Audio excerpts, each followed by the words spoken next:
All right, everybody, let's start this session. They didn't put a subject down with the session, but just take a wild guess. Books, a title, a cover of a book that's coming out November 2nd. Fall in love, have children, stay put, save the planet, be happy. This is a 5.5-year project, 23 drafts, all my science-y friends pulled in from their university posts, reading drafts and telling me what more books I had to read. COVID hit. I rewrote the whole book because the experiment that COVID made this society undertake in terms of deciding what is important to us in life turned out not to be careers, but turned out to be relationships, which is what this book is essentially about. So I'm going to talk about the project a little bit, then I'm going to all ask you for a favor, which is to take a free advanced review copy. I asked the publisher to print up, I think it was 70 extra ones. So there's a limited number here. If you're couples, pair bonded, attached, have a friend with you, please just take one per. And then I'm going to ask you to do something with that book besides read it.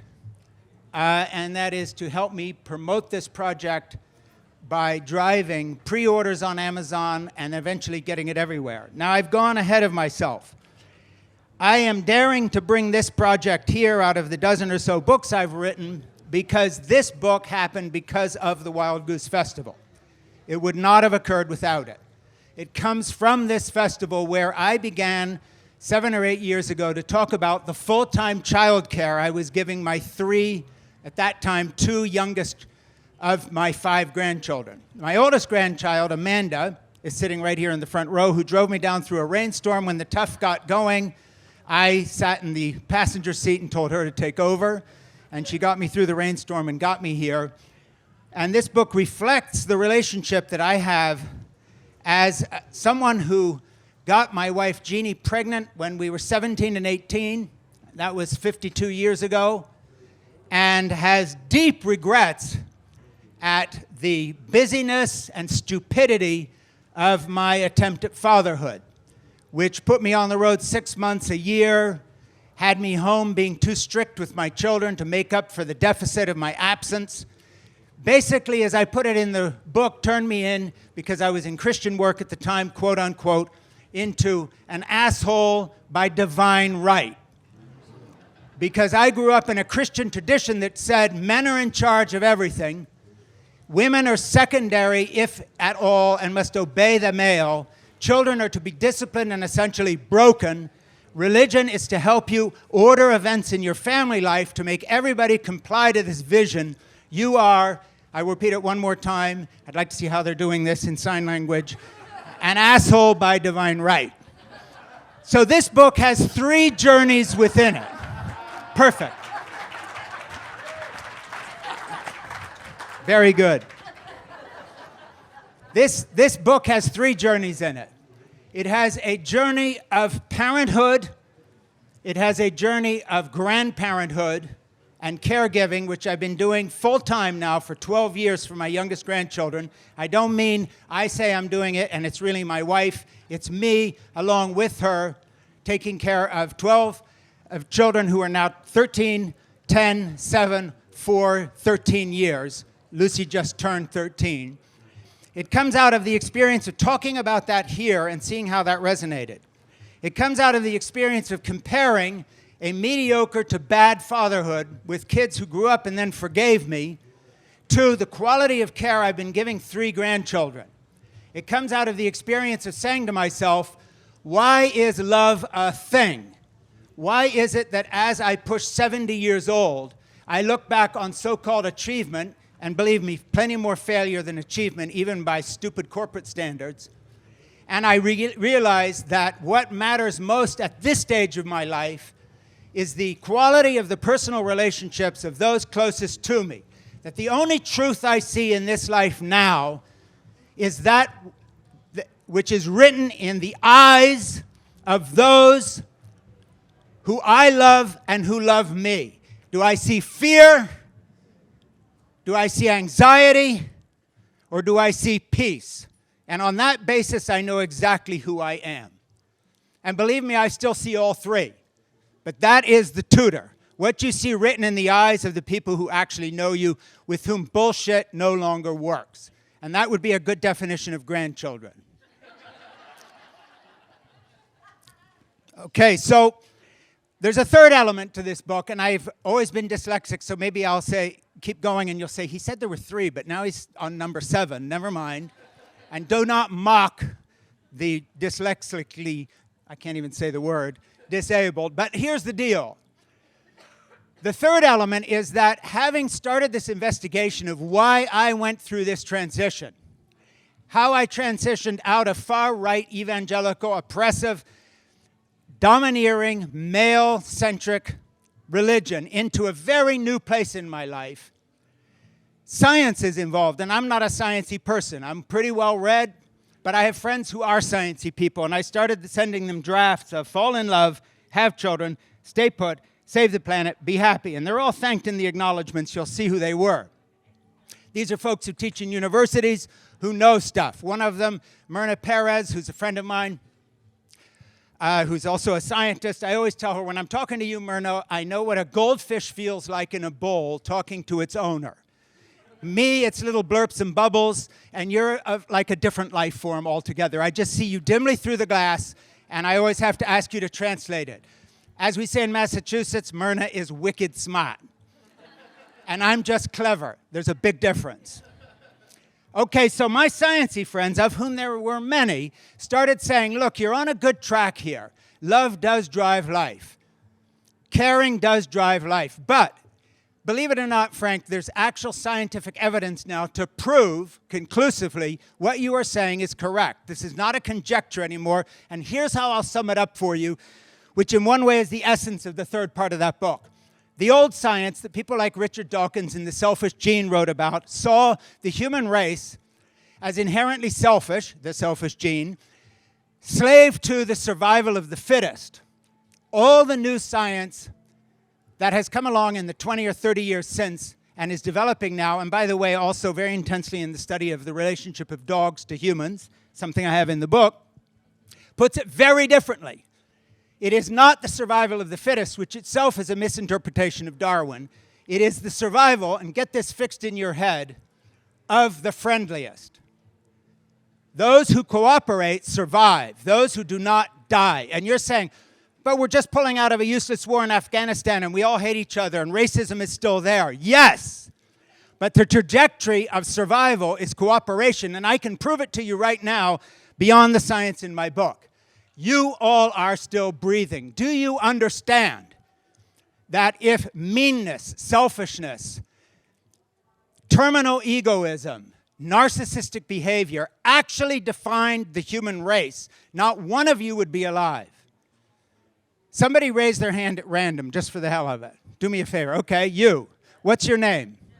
Jody. The only reason you're sitting here is because 100,000 years ago, 10,000 years ago, 3,000 years ago, 10 minutes ago, someone had your back or your ancestors' back. There was a baby left to die on a trail somewhere in your family history, and a complete stranger came along and heard that child crying and picked her up and took her to an unknown village and nurtured her, and then she had children and so forth, and you're sitting here.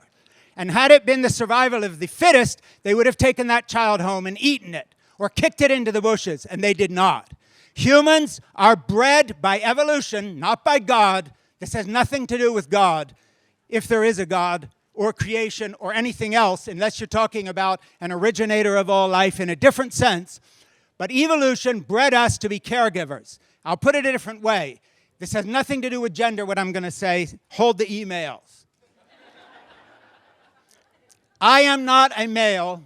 I am not a father. I am not an American. I and every single person in this room, irrespective of their gender and how you identify it and how you identify yourself, I, can be defined a different way. Our most profound description of the human condition is that every single one of us, whether we are pair bonded or have children or no children or whatever it may be, can define ourselves this way. You are a mother. And I mean that in the sense of the activity of mothering. Right now, I have somebody on this stage who is my mother. And it is someone interpreting my talk over here for those who can't hear it. She is mothering me. She showed up as a volunteer who cares enough for fellow human beings to share what I am saying with someone in this audience who can't hear properly, and an author desperate to plug his new book who would not be able to sell that hearing-impaired person a book without her help. This is motherhood. There is many a non-binary person here today who by choice may remain childless in the biological sense, who will be a better mother than her biological mother was to her. My unmarried 50-year-old son, who is a science teacher, is a mother every time he fixes lunch for students who have math problems and tutors them to the point where their parents come to me crying, saying the only reason my son or my daughter, fill in the blank, got into college is because your son Francis met with them once a week, fed them a gourmet lunch, because he, like me, enjoys cooking, and then taught them math and stuck with it and was there for them to call on them. At that point, he is a mother. He is mothering, and I mean by that caring beyond counting the cost, putting that first, like a mother who runs into a burning building to save a child. That's who you are, sadly. And here's the theme of the book. Our entire society, if you were going to design a country and a culture and a series of religious suppositions and philosophies that denied the right to care to every single person, in other words, guaranteed they would be unhappy, guaranteed that 4 times more cops would kill themselves by suicide than die in the line of duty, guaranteed that there are tens of thousands of women running around America at age 47 and 50 using IVF to finally have a child because some corporation has deigned to let them for one moment get in touch with their biology, that there are thousands and thousands of fathers who stayed home from work because of COVID, who discovered that they actually would rather be with their toddler than in some goddamn office 24/7 striving for who knows what. If you designed a culture to rip away the primary directive of evolution, which is the survival of the fittest, community, cooperation, responsibility for others, the love we see mirrored in their eyes in return, this is it. North America is a monster. And it's a monster because somewhere along the line, we decided that career is what defines you. That money is how you measure your life. We tell people to move 11 times, that's the average in America, to chase career. We don't tell them to move 11 times to guarantee that their closest relationships are vivid and working and beautiful and loving. And grandmother's in a home somewhere, and you can't even live there when you're under 55 years of age, and the child is marched off to daycare at birth virtually by 2 parents who have been told that if you even take the meager, stingy, crummy parental leave some corporations give you, when you return to your job, you'll be a second-class citizen, because if you were serious, you'd put your career first. My friends, some women who are organizing around this book in various feminist groups, and I'll go into that maybe a little later, but they tell me that for years, and this is a judge in New Jersey, this is someone who was a CEO on Wall Street, including my own daughter who's a CEO of an investment company in New York City. For years, they've been hiding their family life as if somehow it's unserious. And when they go to work, they go and they do a school pickup or they stay home for a day with a sick child. They lie. Because when they get a call, they pretend they're at the office or they pretend they're working. They can't just be honest and say, guess what? In my environment, taking this child to the doctor's appointment is more important. You got a problem with that? And they don't do that. And now I talk about that in the book. And after COVID, millions of people are not agreeing to go back to work. Men and women, non-binary people, people from all communities. And they're basically saying enough of this contract to subvert the basic human prime directive, which is real simple. Care. Be cared for. Everything else is bullshit. And if you build your life around any other principle, at the end of your life, you're where David Letterman finds himself. If you watch his latest programming with Howard Stern and George Clooney and other super white, rich, quote, successful males who say, I fucked up the first 40 or 50 years of my life. But now I have a child. Now I have a stable relationship. Now I have come back to the wife I betrayed so many times. Now I've started a marriage where I put her first. Fill in the blank. I finally see that I wasted the beginning of my life. Late night TV hosting was bullshit. I wish that I had done this earlier. How many people get to a later stage of their life like I have and talk about in this book and basically say, and again, excuse the language, I fucked up. I am sorry. But now I am trying to rebuild my life around the principle of caring and community and relationships first. If that means I earn less, if that means I don't get the corner office, if that means my book will not sell as well because I let my entire college speaking career die. I was doing 20 and 30 appearances a year until I started doing childcare for 3 kids. I did this mistake with my children. I thought, oh, I have to do this. I'm supporting them. But when Nora and Lucy, and I started talking about them here at the Wild Goose, which is why this book is so intertwined with this festival, and I think, may I be so bold, represents the heart of why Wild Goose exists.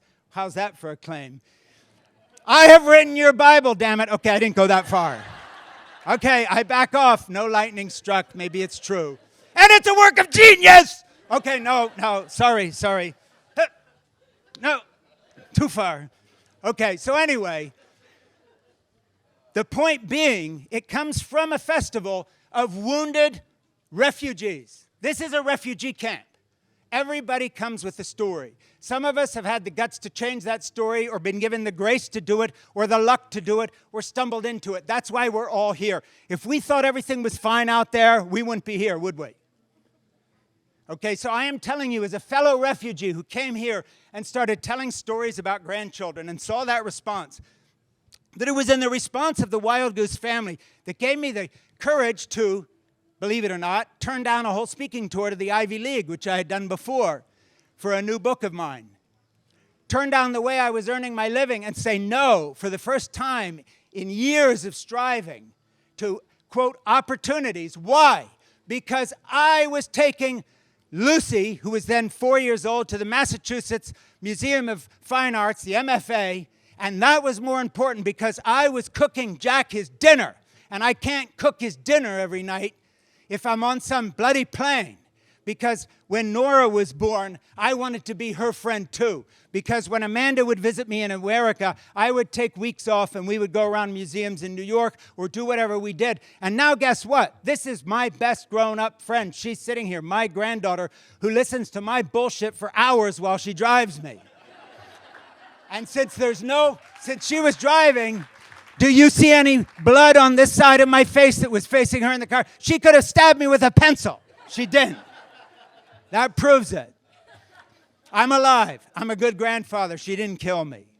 Okay, so here's the point. What is fall in love, have children, stay put, save the planet, be happy about?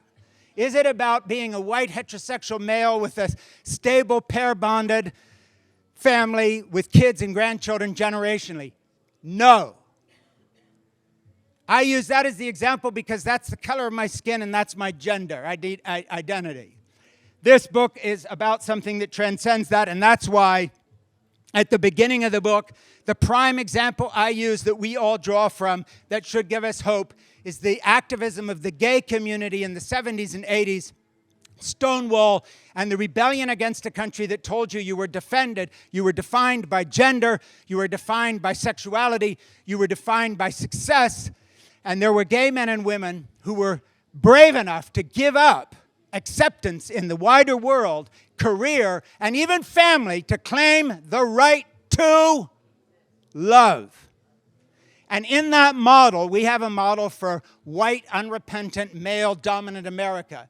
And that is, it isn't do the right thing because Jesus said so or you read a book. Do the right thing, goddammit, so you can be happy, content, and filled with joy and not reach a place where, say, David Letterman did, saying, what was all that bullshit about? It brought me sorrow. I fucked up my life. I found some redemption at the end in caring for a child, in nurturing a relationship. Up to that point, I was on a fool's errand. I wish I hadn't done it. If you think I'm exaggerating, watch the new shows he's done with other male strivers. It's like his new gospel. So, in the studies that I did in the book that my sciencey friends helped me with, I wove them together with stories about being a grandfather and childcare that I was doing. And I have these as letters to Lucy. I have a section about Amanda and Ben and my more grown-up grandchildren. I have sections about the struggle to be less of a jerk with a wife who married a guy in a fundamentalist community as a pregnant child herself, with a man who thought he was in charge of everything because he was a male child and a brat. I talk in the foreword about the repentance I have for helping start the religious right that is now persecuting women in Texas, where evangelicals have become the new Taliban. And partially they did that because of yours truly here. And I will not blame my father. I will not say it was my dad and it's a family thing and I was his sidekick. I've grown beyond that. And in this book, for the first time, I take the blame that actually should be apportioned to me. I was a striving person, greedy for power and access to a cool film career. I saw it going through the community. And I was an ardent pro-lifer. Why? Because we had had our child. In what community? A socialist evangelical community called Libre Fellowship, where all our medical bills were paid, where we had a free place to live for 5 years, where I never had to worry about where the next meal came from because we could eat in the communal dining room or bring it down to our apartment, where babysitting and childcare was a no-brainer. I had 3 sisters with children living in the community. Everything was handed me on a platter. And this son of a bitch stood up and judged women who had less than that and said, you are wrong for having an abortion. It was from a position of white strength and cohesiveness and socialism, though Americans don't understand that actually real biblical communities, as Libre was in that day, function on a basis of caring for others, and that is socialism. All right? So it was from an unfair position, and it's taken me a lifetime to admit that. And this book admits it up front and keeps on going through by quoting the women and the people teaching women's studies and feminist studies and authors who gave me their good graces to read my book and help me make it a better book. And they're all over this, and I quote them lots of places and back up my stories about that privilege with what they've told me it was like to be a woman, what they told me it was like to look at this question. All right, so what does the book call for? It calls for a change of the heart, so it's a spiritual book. But it also calls for a legislative agenda, some of which Joe Biden is already meeting just by doing a simple thing of sending some tax credits and checks to families with small children that's already cut childhood hunger poverty in half and could have been done 10 seconds ago with the price of one drone strike.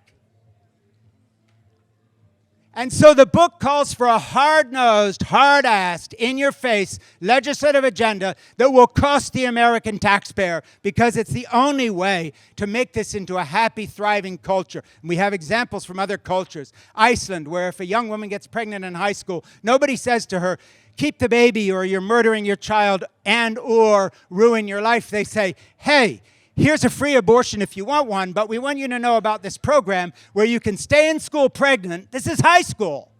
We will give you a place to live, a stipend, pay for your college tuition, take care of you after that. Oh, by the way, all your medical bills are paid. You will have no problem with child care. There's an entire project here to help young women with a child. Oh, you're not a young woman with a child. You're just a single mom, a non-binary person born as a biological female who wants a child. We'll help you too. Now, see, that would be a pro-life position. Everything else is a lie. So before I wrote this book, what were we pitching? We were pitching fake family values, thinly veiled misogyny that had nothing to do with family. That's what we were pitching. So this book is a mea culpa. It is an I'm sorry. It's that I'm older, there's less time ahead than behind. It's, I have looked and seen the light, and I want to share this with the other assholes by divine right so that you don't get to my stage of your life saying, what have I done? You know who needs liberating in America right now? and hold the emails, let me explain. It's successful white males who have destroyed their chance at joy because they believed the Industrial Revolution lie that life was career and achievement. The most free people in America today are those who have rejected that for various reasons and walked away. And they need to go back and rescue their white male successful brothers and sisters from slavery and bondage to an ideal which destroys families, destroys life, destroys hope. We need a political social agenda. We need an agenda of spirituality that says, what is your goal in life? Or to put it in Christian terms, where is that treasure in heaven and how do you put it there that you will not regret? And we have an example, and that is the activism of the gay community in the 70s and 80s. That's a touchstone for me all through the book. We have an example of that, and that is the first and second and third wave of feminism. We have an example for that, and that is the sciencey stuff that's been happening that says, sorry, Dawkins and others, it's not the selfish gene, it's the giving gene, and that's the only reason we're here, because if it was only the selfish gene, none of us would be drawing breath today. And it's the optimism of the future that says the real bottom line of the human race is caring. So how do we redesign a society to do that? You don't do it from the top down. You do it by personal choices. You do it by staying with that person or those persons or that community who depend upon you. Again, I emphasize, when I talk about fall in love, I don't necessarily mean with Jeannie when she's 17, 18, get her pregnant, have babies, be a white male, family father, patriarch, blah, blah, blah. It can be fall in love with the community you're in, and not even a person. When I say have children, what do I mean by that? It's every single one of you, whatever their condition of life or age, looks at the person next to you, literally, as a mother would to a child. And if you do that and act upon that, if you are in a grocery checkout line and the lady in front of you is unable to pay her bill, but you have some cash in your pocket, pay for the cart of groceries. And by the way, you will be happy. Every single study shows that acts of altruism connect with you more deeply and with more joy than any other thing you could do. Why isn't every baby killed about 2 months after birth with their head slammed against a nursery school wall because they just kept a parent up for the 20th night running? Because our brains are designed with a huge evolutionary reward, that all the oxytocin and all the hormones and everything kicks in. It's called love. That's why any of us are here. We all would have been killed at birth. You think I'm joking? I'm not. And nobody would have survived teenagerhood. That's for sure. So if there's one parent who didn't dash her baby's brains out, they're not making it past 14. That's it. All right? And it didn't happen because evolution said, this is a tough one. Babies are born prematurely, all human babies, or all mothers would die instead of just many. Their heads have to be about a third the size they will be when they grow up. The brain's going to double at least, maybe a little more. We'll make a soft head. We'll push this baby out months early. Unlike other primates where they're basically picking fruit in a couple of weeks, this child's going to be a nuisance for years. So what the hell, man? We got to do this thing. Boing, oxytocin, love will make them feel this irrational emotion that says, I just love being screwed around with. My life's not ruined, it's just started. And so basically the delusional quality that love gives us can be shared. Studies in Israel that I cite in the book and other places backed up at Boston University and so forth show that adoptive gay single fathers who adopt a child and give it intense pair-bonded care as an individual, within weeks of that process starting, have measurable hormones that they can do simply by spitting into a cup and measuring them and or blood tests and brain scans to that of a new breastfeeding mother. Stop to think about that for a minute. So evolution even made that gift transferable. Remember I told you, you're only alive because someone found you on a trail. Within 3 weeks of taking you back to that cave or tent or whatever point of human evolution, treetop, they were at, the reason you're alive is that man, it didn't have to be a woman, started to feel paternal or maternal love for you on the same basis as a newborn baby if he had been the biological father or the biological mother. Think about that for a minute. Evolution knows we are social creatures and need long childhoods. It provided us with an incentive. When you walk away from that incentive, when you put other things first. And I'm not only talking about parenthood, I'm talking about the stranger on the trail, the community. This is open to everybody. It has nothing to do with race or marital status or whether you are a physical parent. And I say it again and again in the book. And I don't just say it token, like, ooh, some of my best friends are gay. No tokens. It's not a token. It's the reality that gay men feel the same thing, that gay women feel the same thing, that non-binary people have the same bonded relationship with the community around them that a married person has with a lover or a bonded person has with somebody else. This is not stuff I'm making up. This is where science today is. So the book backs it up. So then I have a series of lists at the end of the book of here's what we can do. And they're practical, as well as science-based, as well as a legislative agenda. And so next time we vote for a candidate, next time we work within a church community, next time we think about what's important to us in life, what we have to start by saying is, I am living in a lie. Do I accept the lie that I am defined by my career, my money, my status, or do I believe what Frank Schaeffer, science, and the entire history of the human race is telling me, just in case you're wondering who it all is in this work of genius, that I will be happier, call it informed selfishness, if I live according to a completely different agenda than Google and Facebook and Twitter and YouTube and all these hotshot little startups, head to California, dump everything, get rich, chase the dream, everything they're telling you is a lie. Everything. I'm not saying all their products are lies or they're evil or burn stuff. I come from that kind of background. I don't burn shit anymore. I'm just saying, or am I going to choose a different path? Am I going to choose a path that at the end of the day means I don't look back when I'm Frank Schaeffer and 70 years old and say, shit, what did I do? How much did I miss? Now, yeah, you have to earn a living. You can't starve. Yeah, there's all sorts of realities. Yes, nothing's perfect. But the agenda you set for yourself and those around you in the community and your priorities shape everything you are in the end. All right? And so that's what the book's about. So now I'm going to get to the favor I'm asking you. I have a bunch of copies up here. I don't know if I have enough for everybody. I have a couple more boxes here, and please share them. And I want you to do two things for me personally if you enjoy the Wild Goose and in any way want to honor my contribution to it, having been to every single one except one I missed before, thing. Now I'm playing on your guilt. Okay, get the violin. I want sad music. Maybe a riff on a gospel thing, because even though they left the church, they still sort of have nostalgia. I think Just As I Am will do it. But here's the thing. I want you to do me a favor. I am asking you all to be my mother today, and I'm being serious. And it has nothing to do with money. It really has to do with a sense of mission. I want you to help me turn this book into a project, and you can do it. And you can do it a couple ways. You can take a free copy today. You can read it. And when it's published on November 2nd, by November 3rd, I want you to write a review. And even if it's just an FU to Frank Schaeffer and 1 star, do something.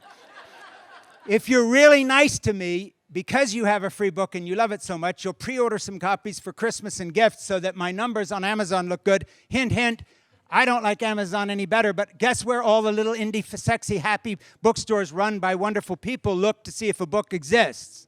Sorry, they all look at Amazon, and so does the New York Times book reviewer. If it's going to show up, it has to have decent numbers. You can do that literally today if you can get any cell phone reception here by ordering some copies. It's only $16 stinking. Steal some shit and sell it and order it. There's a lot of sound equipment up that on that stage. There's guys out there in big pickups with Confederate flags who will buy it in a heartbeat. Just take it out there and sell it to them. Mine is a higher cause, okay? So do that. And after you've done that, give it a good review. Pre-order some copies now before November 2nd. Give the book away. And then I have another favor for you, and it's a small one or smaller. Once you've all got your books, I want someone to come up. Amanda, if you and a couple volunteers can start passing out the books to people now. I want to take a picture of you, which I can then post for Wild Goose and for me. And this has to do with stroking my ego. All right? It has nothing to do. No good will come of this. It just turns me from a raging narcissist into a narcissistic sociopath. So let me finish the journey with your help. So please, Amanda and 2 or 3 people, pass around every single book here. There's one more box up here. Give a book to everybody out there and do it quickly. And also pass a collection hat at the same time. Because the chapel needs re-roofing, and I'm buying some big electronic bells so the whole of Tulsa knows we're having a prayer meeting. And let's just get this, and remember, 1 per couple, and when you've got it, I'm going to take a picture of you. Pass them out. And please get everything that's here from the boxes in the front. If more people can help. I think those are already empty. There's some up here. Okay, now this is not the book. This is the book. It's going to look like this, except be higher quality. These are review copies. You might find a typo or 2. It's been well corrected, but they get one more pass after this. This is what reviewers see. This is what the reviewer at the New York Times sees when she rejects my book and won't touch it. But you're going to read it anyway. Now, while you're looking at this and they're passing it out, I'm going to give you a little trivia here. Here's a surprising thing. This is my first effort to do any churchy stuff with the book, even though you're all renegades. There's still a sort of a spiritually thing here. But some people who've read this book and really like it and getting behind it are some very heavy-hitting women who run big organizations, who are very pleased for an old white guy who was an evangelical jerk who helped start the pro-life movement to come over the hill belatedly, 40 years late, and show up with their message, which is not a feminist message that says, let's imitate what white men are doing. Let's redesign the whole system so it's fair to everyone. And that includes, by the way, what we do at home in relationships of childcare and doing dishes and who does the cooking and all the rest of it. I mean the whole damn thing. I'm of a generation that missed the boat. I got on board and converted, as it were, late, slowly, painfully. I talk about that in the book. But there is hope for non-binary people and the gay community and women and men and anyone, no matter how they identify, that they can reorganize their lives before it's too late. There's hope for older people to look and say, well, if Frank can learn something as he got older, I can too. There's hope for corporate leaders I'm meeting with under the auspices of Gender Fair, which is an organization out of New York which rates every American corporation based on how they treat women. They're sponsoring a get-together of some corporate leaders who are going to be given this book and hear this speech. How's that going to go down? And I'm going to tell them you are oppressing the women and the men and the non-binary people who work for you. And guess who's the most oppressed in this room? It is you, the CEO who runs the company, who thinks you've made it. Have you traded everything important in your life to get to this position? And is this how we really want to be? So you can think of me, when I try to do this, talk about tilting at windmills, but I'm off to the races, and I am depending on you sitting here today. I mean it seriously. I don't have anybody else. I haven't been on a campus to speak for 12 years. I gave up my platform. No churchy people will invite me. So if you all don't start a book club, then the hell with you. I'm depending on you. And by book club, I mean you and anybody you can get to sit there. And I will talk to you after you read the book. I'm being serious. Get online and book me for a Zoom call. I'm serious. I will meet with anyone. I will not take a dime. This won't cost you a penny. I will speak for any group that allows me to come and tell this message. And by the way, if you tell me before I get up there, this isn't Wild Goose, don't you dare say fuck. I won't say it. I'll be a good boy. I know the difference between Wild Goose and regular folks, okay? So I won't do any of that shit. I'll be totally respectable. I'll wear a tie. But I'm being serious. This is not hyperbole. I don't have anybody else. Do you understand? I wrote this book and took care of grandchildren instead of keeping a career going where I could just step from success, quote, to success and get on Oprah and do Terri Gross and all this shit. If you let all that trail go cold, you don't just step back into it. In other words, I did with this book and my grandchildren what people are afraid of when they take parental leave. You come back to your career and they look at you like, well, where have you been? All right? So I am asking you, as the people who showed up for an event that just said Frank Schaeffer, okay? Not the folks who come tomorrow because Brian McLaren is here, and of course anybody shows up for Brian McLaren because he's a saint. Whereas with you, you have to gulp hard and say, well, it's a little strong, and you won't like everything he says, but a few things he says are worth hearing, so we'll go. I know who I am. Amanda tells me, Jeannie, my wife, tells me, I know who I am, okay? But I need help. Have I mentioned I need help? And I'm not joking, all right? This is really serious. This is 5.5 years of my life. And if we could make this into a project in this country that became a thing, like Silent Spring became a thing and started an environmentalist movement. This is the silent spring of human relationships. We are destroying the environment in which to be a healthy, balanced human being. We have destroyed it.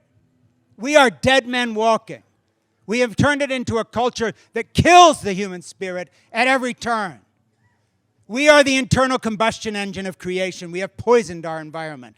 This book is not perfect, but it is the real roadmap out. It is not the one you're going to find anywhere else. This is it, all right? It is a unique message, and you will find it, and it is borne out by other things. So I'm asking you, my Wild Goose family, for help.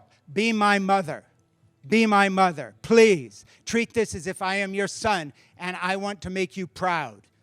It came from Wild Goose. Be my mother. Make this happen. Now, I'm going to get my little shitty camera out here, and I'm going to take a picture of you all holding the book up, and I'll say some of my satisfied readers. All right, now, I will wrap this up. We are done, and I want to thank you for having been here today, and in all earnestness, enjoy the Wild Goose. I consider this place to be my home. For a lot of us, this is church, and I have come home to you, and believe me, I have no fear in being vulnerable to you or feeling I'll be judged. And that's one of the only places I ever do this. I have to walk on broken eggs every place and try not to hurt them, but here I can be myself, so that is an enormous gift. Now go share that with other people. Thank you. God bless you.